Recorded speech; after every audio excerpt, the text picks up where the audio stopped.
are visiting Gail Buff in Lexington, South Carolina in her garden, which is an official display garden of the American Hemerocallis Society, the fancy word for Daylilies. And daylilies are carefree for the most part. For the most part, they need sun and they need water.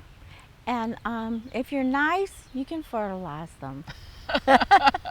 But you said that really to have the best possible daylily garden, there are certain things you should do. Correct. One of the most important things to do is to deadhead your daylily garden. The seeds from the daylily will never be the plant that they came off of. And hybridizers work very hard to make a good plant.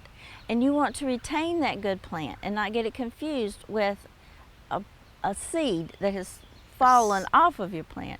So I try to deadhead my daylilies once a day. Sometimes I'll wait 2 or 3 days, but then you have a lot of work. And sometimes you said you'll even remove flowers that are still fresh. Correct. If you're expecting a party the next day, a group of people coming to see the garden, it's good to live head also the night before, because the daylilies live one day. What is blooming today will be dead tomorrow. Is there a special technique to deadheading?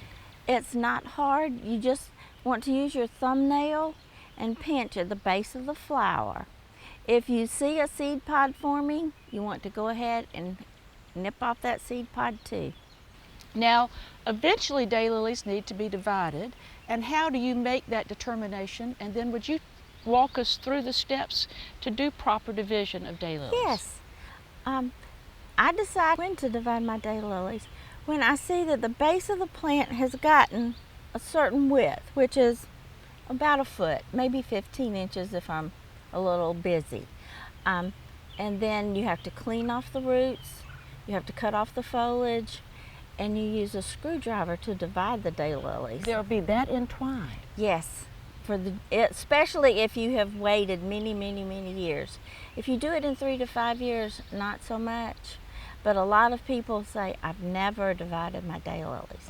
You don't want to use a knife, you don't want to use a hatchet. You can hurt yourself very badly that way. What do you call the single piece that you replant? A fan. A fan? A fan, yes. And that one fan, how far apart should you put those when you're replanting? The books say about 10 inches. If you're in a really rush to get it to look more massive, you can put them a little closer. Or if you want to wait till longer before you have to divide again, you put them a little farther.